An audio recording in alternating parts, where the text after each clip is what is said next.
Dear students, जो आज का हमारा टॉपिक है वो है fundamental rights. Before we will discuss the meaning of fundamental rights, it is important for us to understand the meaning of rights. अब जो ये राइट्स हैं इनकी पहले हम डेफिनेशन पढ़ेंगे।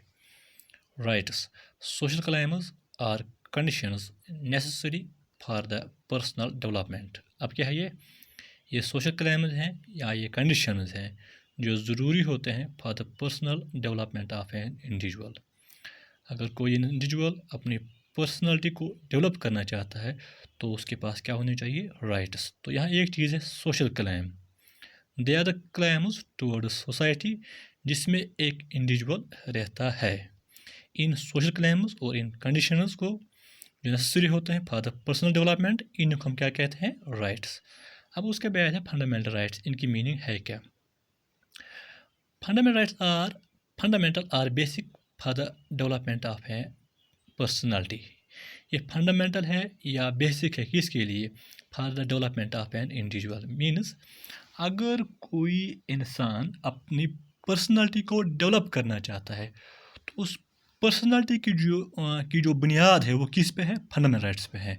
यानी कि जो फंडामेंटल राइट्स है वो एक बुनियाद है, उसी बुनियाद को इस्तेमाल करके जो एक इंडिविजुअल है वो अपनी पर्सनालिटी को डेवलप कर सकता है।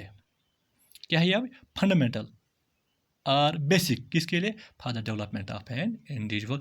इसीलिए इनको नाम पड़ा fundamental rights. Second, fundamental in the governance of a country.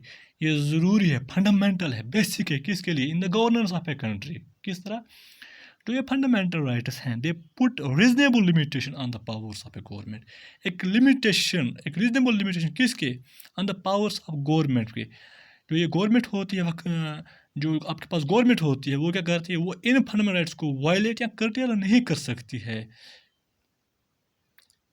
अब जो ये फंडामेंटल राइट्स होते हैं ये क्या करते हैं? दे पुट लिमिटेशन और we can say reasonable limitation on the powers of a government, that why they are fundamental in the governance of a country. उसके बाद इसके features. First feature, constitution of state provides them. अब पहला feature fundamental rights का ये है, it is a constitution जो इन fundamental rights को प्रोवाइड करता है कि इनको अपने शहरियों को। अब जो स्टेट होती है वो क्या करती है? They only give protection to these fundamental rights. अगर स्टेट इन फंडामेंटल राइट्स को प्रोवाइड करती तो वो क्या करती? वो इनको छीन भी सकती है। इसी स्टेट के पास ये काम नहीं है, स्टेट के पास ये पावर नहीं है। स्टेट का एक ही काम होता है, वो इनको तहफ़्फ़ुज़ फराहम करता है। Can not be taken away by enactments made by the parliament. ये second feature, can not be taken away by the enactments made by the parliament. Parliament इन फंडामेंटल राइट्स को आपसे नहीं छीन सकती है अगर वो कोई कानून बनाएगी। यानी कोई अगर पार्लियामेंट को भी चाहेगी कि हमने ये कानून बनाना है तो इससे हम फंडामेंटल राइट्स लोगों के छीन लेंगे, वो ये काम नहीं कर सकती है। उसके बाद third point, requires 2/3 majority, that is अगर पार्लियामेंट कभी कभार इन फंडामेंटल राइट्स में अमेंड लाने की कोशिश करेगी या चेंज करने की कोशिश करेगी तो उसके लिए उनको क्या चाहिए? 2/3 majority. It is very difficult to amend, इसीलिए इनको डिफ़िकल्ट क्या करना है? अमेंड करना है। Fourth feature, supreme court, high court and national human rights commission जो है उनको एक टास्क दिया गया है। क्या टास्क इनको दिया गया है? To protect fundamental rights. अब इन फंडामेंटल राइट्स को प्रोटेक्शन देनी है, ये काम है सुप्रीम कोर्ट का, हाई कोर्ट का और नेशनल ह्यूमन राइट्स कमीशन का। उसके बाद जो टॉपिक है वो है need for incorporating the bill of rights in constitution.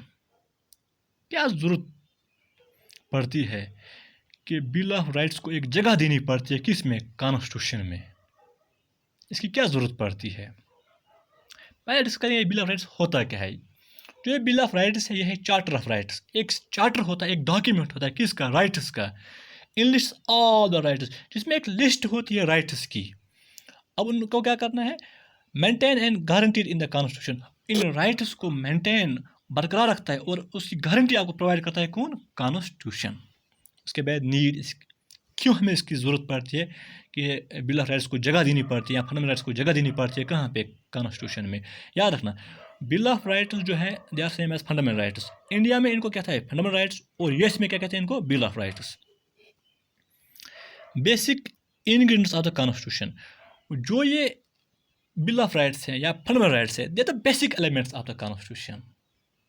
ये आप याद रखना, बेसिक एलिमेंट्स किसके? कॉन्स्टिट्यूशन के। इनके बगैर कॉन्स्टिट्यूशन है ही नहीं। तो जो ये है, ये they are the basic elements of the constitution. उसके बाद second, elements help us in establishing strong roots of a democratic constitution. जो एक बिल ऑफ राइट्स होता है, ये हमें मदद करता है किस में? एक स्ट्रॉन्ग डेमोक्रेसी को लाने में ये हमें मदद करता है, एस्टैब्लिश करने में मदद करता है। कौन? ये bill of rights. Third, preserve liberties of people and protect against state tyranny. Preserve करता है, बचा के रखता है किन को? लिबर्टीज ऑफ पीपल, जो लोगों के पास फ्रीडम होती है उसको बचा के रखता है। ये काम किसका? बिल ऑफ राइट्स का या फंडामेंटल राइट्स का। और उसको स्टेट टायरानी से, स्टेट की पावर से बचाता है। कौन? ये बिल ऑफ राइट्स। एक और पॉइंट कि हमें ज़रूरत पड़ती है कॉन्स्टिट्यूशन को जगह देने की, इस अपने इस बिल ऑफ राइट्स को जगह देने की किस में? इसमें कॉन्स्टिट्यूशन में। वो क्या है? वो है protect and preserve minority rights. ये बिल ऑफ राइट्स होता है जो प्रोटेक्ट और प्रिजर्व करता है माइनॉरिटी राइट्स को। अगर हम इंडिया की बात करेंगे, जो यहाँ पे जो माइनॉरिटी दे आर मुस्लिम्स, उनके पास राइट्स हैं, फंडामेंटल राइट्स, जिसको प्रोटेक्ट और प्रिजर्व कौन करता है? हमारा ये बिल ऑफ राइट्स। उसके बाद help us in establishing social, economic and political justice. जो ये बिल ऑफ राइट्स है, ये हमें मदद प्रोवाइड करता है किस में? Social, economic and political justice को इस्टेब्लिश करने में सोसाइटी में, उसमें हमें मदद फराहम करता है। उसके बाद इसकी significance, available to all without any discrimination. जो ये फंडामेंटल राइट्स है, they are available to all, किसी भेदभाव के बगैर ये सब पास अवेलेबल होते हैं।